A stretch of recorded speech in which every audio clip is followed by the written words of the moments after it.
Alright guys, I'm going to show you how to use a couple of programs here and how you can use them to your advantage. We won't be able to get into 3D Coat in this particular lecture, but I can show you to do that later.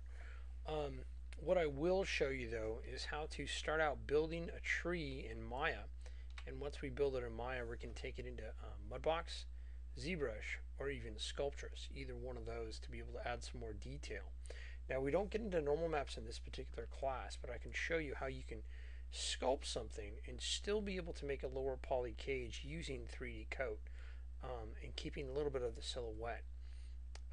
It needs to be unwrapped eventually if you wanted a normal map, but we're just going to do it just so that we can have a higher poly model, and later on I'll show you can use 3D Coat to maybe elaborate on that higher poly model and make it more of an optimized model for yourself.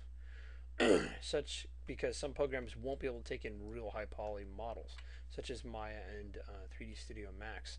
XSI is a little bit of the exception, but still, all those do have their limit because they do come in pretty heavy from those other 3D sculpting packages. Alright, so what we're going to do, I'm going to show you how to make an initial tree. There's multiple ways to tackle it, but one in particular that I like, which I'll show you. Let's go into surfaces here for a second.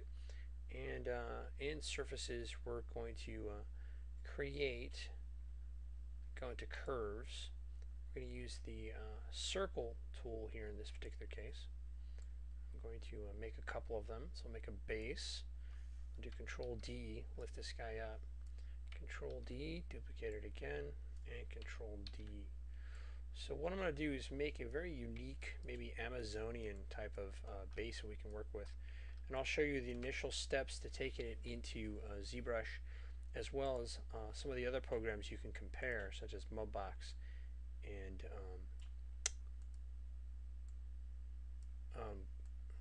Sculptress. Sorry about that, brain just kind of went, woo. Let's go and scale these down real quick. And this is all up to you, how you want these to be shaped and look. What I'm going to do is do Control Vertex for a second. I'm going to grab every other one. And you can start out doing this if you want to. Let me go and deselect that. And let me see here. Oh, missing one. You can scale them in a little bit. Let's go back to object mode and we'll scale it up. Oh, my bad. Object mode didn't quite take, so let's scale it down a little bit. Object mode, deselect it. There you go.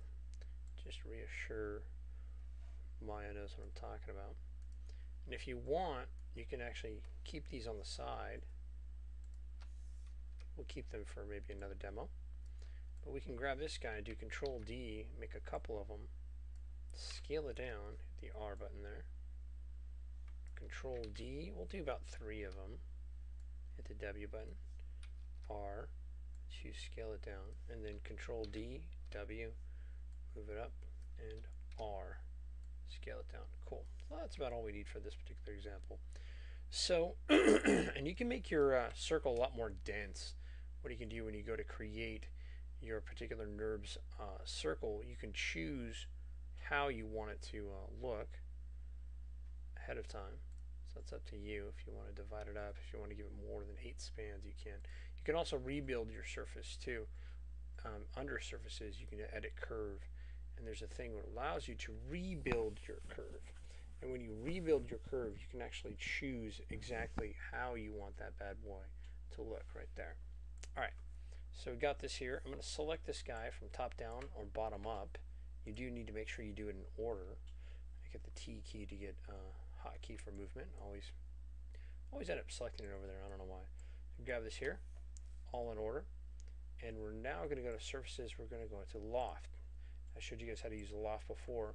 So what you would do is we can go to polygons, quad, and count, and you can choose how many polys you want. In this case, let's make it a little bit more dense. We'll go 300. Hit the 5 key so you can see this guy. Now the nice thing about this, let's go and move the shape off to the side.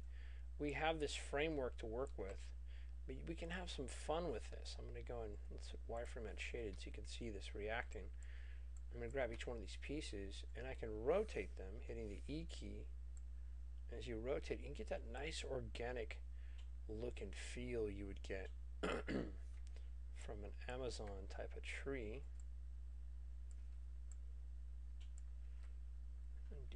this one again. Do one more at the top there. Maybe a little bit more here too. Alright, so you get that kind of cool kind of look to it. Now again, it's up to you how many points you want this to have. If you want this to look pretty uniform, like mine right now is pretty uniform. But we can go in and add some detail in some of these other sculpting programs. So this is just a little base to work off of. We're going to get back to it in just a second. Now if I want to make a simple tree base, I can actually go up here and make a cube. And we'll go in here and we'll divide this up a bit. We'll give this 2, 2, and 2 for a halfway decent base there. And if you want, we can also go in here and expand the bottom like we did with the Amazon tree. Oops, my bad. Make sure I grab the right shape. Node, I should say. Okay, expand that out just a little bit. You could choose how you want it to look. If you want it to look a little bit more organic, you can do so just by grabbing some of the points. Up to you how organic you want that to be. And from there, if it's not going to be seen, if you don't see it being animated, delete it. Get rid of that face. Nobody wants it around, and it saves render time, or at least poly count. It makes your scene a little bit smaller. So we can get that general base, but you'll notice he's still very, very, very square. So let me show you how we can fix that. We have an initial shape there at the bottom, and they don't have to be perfect. And two ways to do this. So I went and expanded out a little bit early there. Probably could have waited a little bit for that, but that's okay. I'm going to grab just those points at the top. And what I'll do is actually, I'm going to grab every other point. That's what I need to do. So let's go grab that guy. Grab it here. Over here. Try that again. Over here. There you go. Over here. And I'll scale it in. And then scale it this way. And there you go. You have like a nice organic shape. So you can do this ahead of time or do it later. You can see mine's working just fine. And I can make it even slope a little more, at least a little more gradual change, not so sudden. Look at that. Pretty crazy. Nice little simple base for a tree. Now we're not done, because this one obviously is a little more organic. And again, this guy's going to be a lot of fun, believe it or not. But this guy, we can also do some cool stuff too.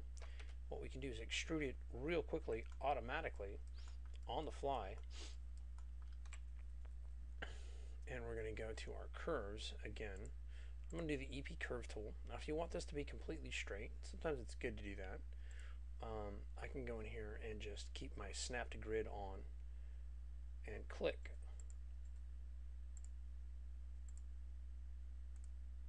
Go as high as you need to go. Oops, my bad. Hit an angle.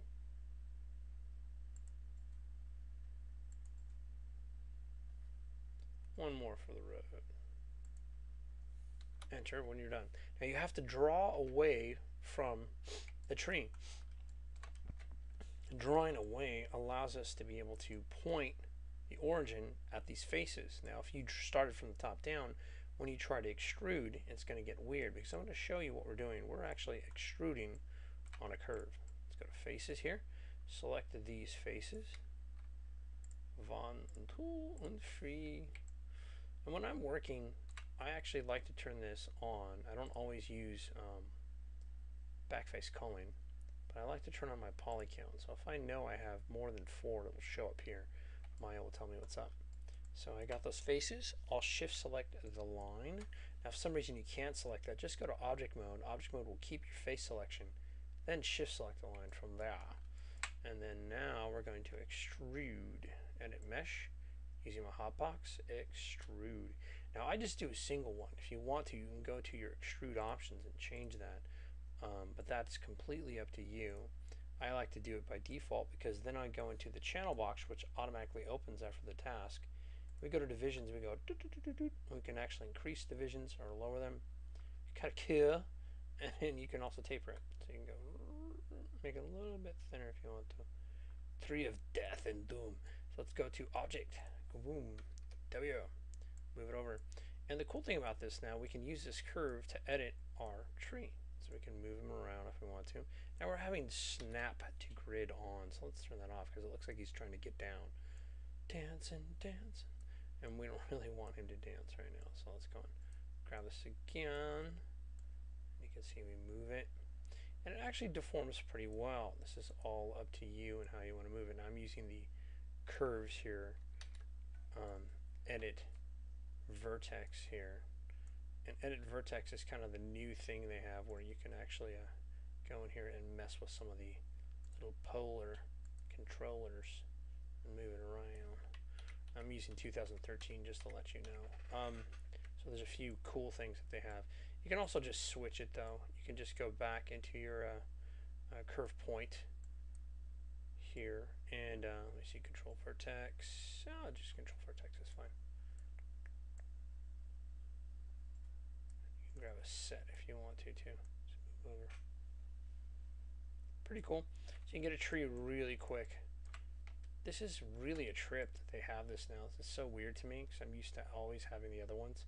I always forget like it has it removed. So you got control vertex and the curve point, which is kind of butt naked, really not much to play with. Interesting though, they also have the holes. You can actually see how the holes look. Can't really do anything with the hole though. It's like, that's nice. Who's that for? Alright, so we'll get back here. Let's go to object mode. So you see we got a quick tree, and again we can change it if we want to. We can move it around. Let's go back to control vertex, and we can even bend it in the middle. You can grab a set of them and bend them, and rotate it if you want to. It's really up to you. And having some of these control points do allow you to get a little grace the curves a little bit. And you can have a tree factory, so I can do control D, I can move this over, and we can actually use that, make another tree, change it around. Let's go back to our other guy. So I'm going to do control D with him. We're going to use him for a second. We do have the other pieces here still ready to go. We can change his construction like we did with the other one if you want to. You can do control D, and again you can have a tree factory if you want. It's up to you how organic or inorganic you want it to be. But with them copied, I can go in here and extrude. Don't go to the light. My voice sounds comforting. Need you to pay attention. So we go in here and I can now grab that blue icon. Let me hit the plus key to get my widget to get bigger. Again, that was the plus key that I did that. I can thicken out this block. I can make it quite cool. Now, this is up to you how you want to approach this. Now, this is just using it based on face direction. You can change that by clicking on that blue icon, the little one that shows up, and that changes it more to world. Unfortunately, it doesn't give you a really nice extrusion. It's very literal with its direction. So keep that in mind. I just wanted to point that out. So we can actually go and extrude this a little bit, get some thickness. You can go the other direction, which is a little bit easier to handle, believe it or not. It doesn't pinch as much. And we can now have a tree which is cut by a lightsaber. Pretty cool.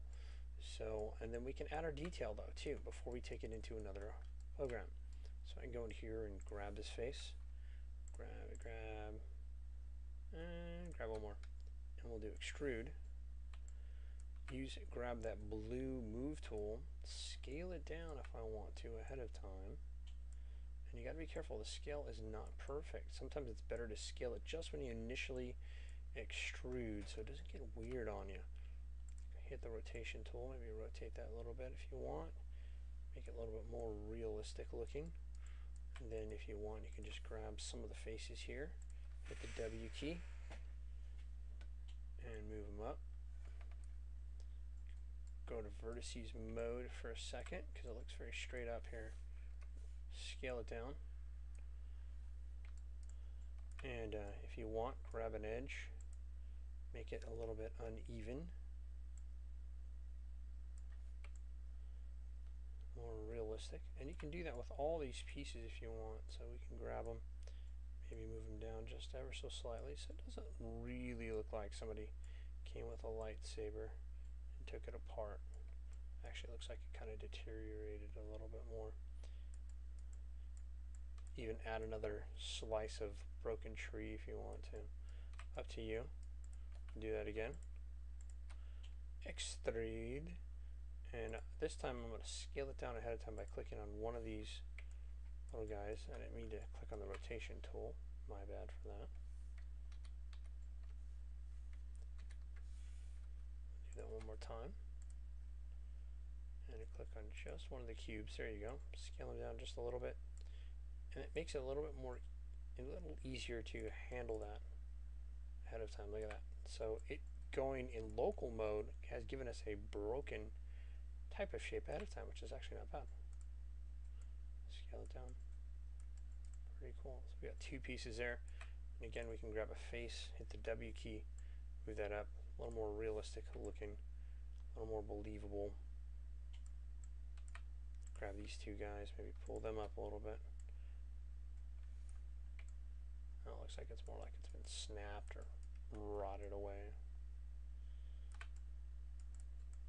Cool.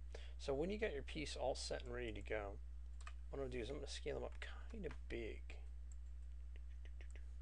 He's pretty much all quads, which is really nice. ZBrush likes quads, Mudbox likes quads, Sculptress likes quads.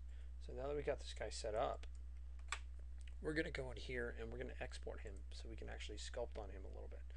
I'll show you some of the basics here. And we'll start out with one that's pretty simple to learn, and that'll be Sculptress.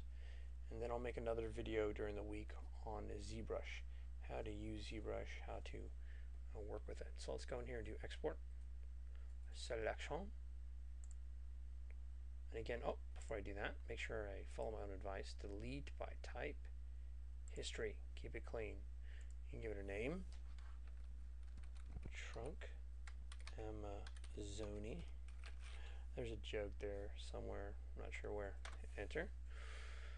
Alright, so now we go in here, excuse my bamboo, and we're going to export selection. Now, when you do export them, I don't want to forget about this part. You do want to move him kind of in the center of the grid. Just better to do that, so when you do take him into another secondary program, it kind of shows up his primary location. So now, export selection. We'll just do OBJ. Let's find a spot for him. In this case, we'll just put him on the desktop.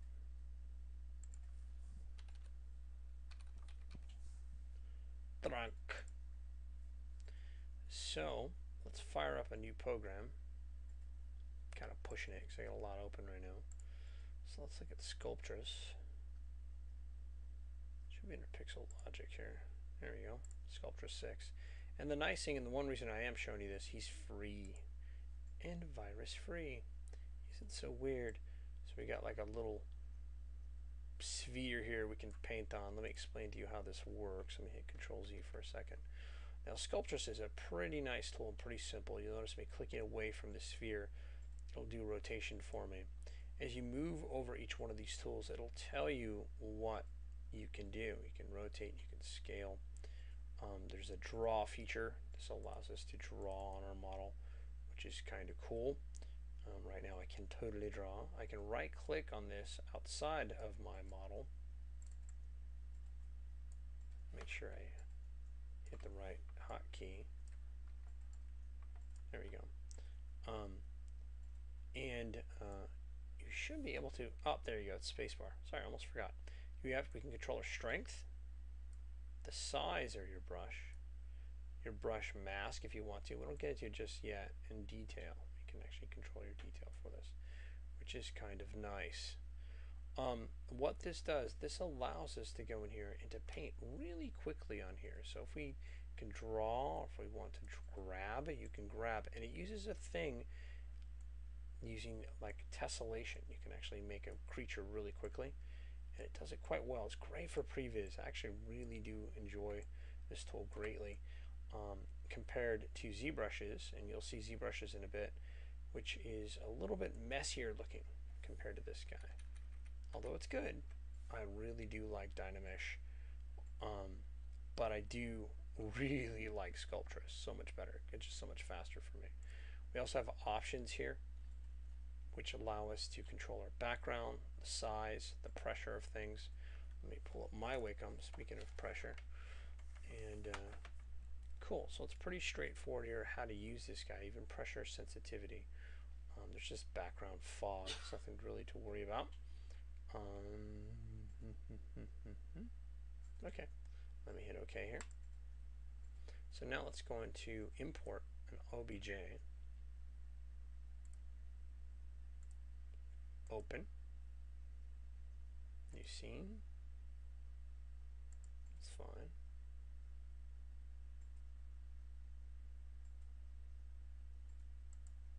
There we go. Cool. So we brought this guy in, and you can see we have a nice little trunk. Pretty cool. Looks like he's a little bit inverted. We can also double check that since we have Maya open.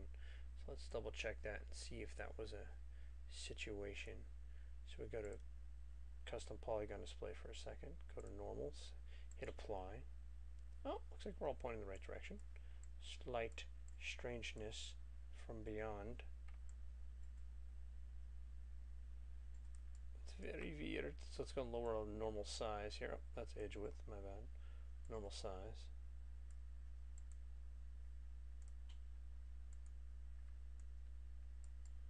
I'll make it just a little bit bigger. Little less bigger. There we go. Let's see if it's flipped. We are flipped. Not a problem. Haha, Timmy. Let's go and fix this real quick. So let's go. I had a feeling it looked a little weird. Let's go and grab him. And this does happen sometimes because when I extruded it, Maya didn't like me pulling and pushing out, and that doesn't always happen. So don't freak out. Reverse. There we go. He's reversed. Edit, delete by type. History. And we'll just re-export.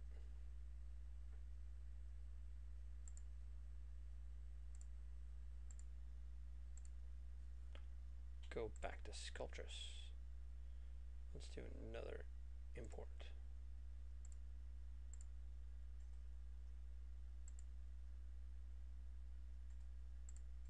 There we go. Much better. Cleaner, faster, stronger. Alright, so let's get this guy to fit into our view here. And you'll see we have a nice little hotkey here that tells you what to do. We have left mouse to sculpt, invert with Alt, middle mouse or right mouse button to control the camera, press spacebar for tool settings. Really cool that it gives you a nice little breakdown. Mudbox does this too, which allows you to get stuff done. Now the cool thing about this, we can now grab, if we want to, grab our model, and look at this. So easily we can pull out all the detail that we want on this guy. Now I'm not going to require that you make this guy symmetrical. Why? Because this is a tree. It doesn't have to be symmetrical. We can keep him asymmetrical, which is perfect for what we're doing. You can see also by default Sculptress doesn't quite know what I want to do, so it keeps it asymmetrical in this case. And we can go in here and add some detail. We can do some drawing if we want to. Pretty cool. And we can add some different effects to it. Now you see there is paint also. You can't undo this. This allows you to paint on your surface. You can't go back to sculpt, so just keep that in mind when you do it. So we can go in here and do a little bit of sculpting. This guy. And we can even get initial silhouettes faster in this. So let me hit the space bar. Bump up the strength. And let's increase the size here. So we can maybe just pull on this a little bit more.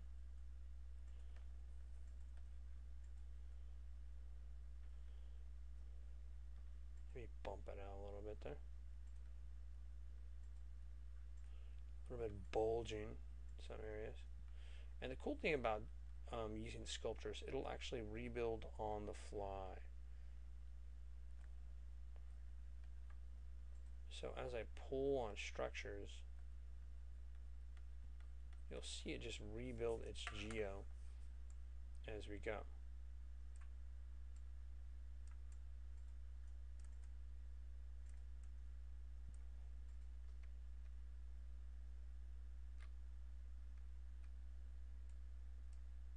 And you can see if I keep my finger on the shift key, I can actually move some of this stuff here. I just moved it to the right. Just ran a quick sculpt over it too, smoothed it out. Hit Control Z a couple times. I kind of like that hard edge to it. Kind of cool. Alright, so you can play with this, but there's also a tool in here, like, because you'll find out it has very limited brushes. So you can actually set this to go to ZBrush. I get Control Z. Oh, that looks like I don't have it installed. Dang it.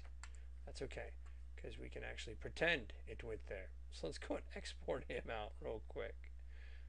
Alright, so we'll OBJ again. We'll call this base. Tree. And hit save.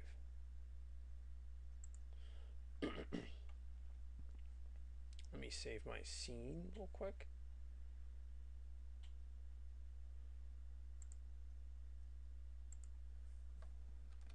Treeness. So deep. Close it out. Let's do ZBrush real quick here. A little intro.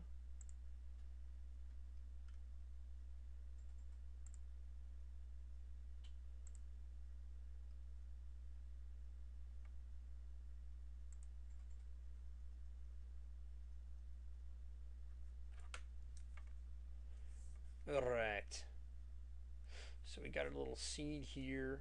We're going to go ahead and import OBJ object. You'll see the selection for OBJ. Even Maya is an option. Go to desktop. Go to base OBJ. Open her up. And we can now pull up. You'll see it. And we want to be able to edit. Now, when you're working with this guy, you want to be able to convert this guy. We can subdivide him if we wanted to. But there's also other options. We can actually get this guy to be a Dynamesh object.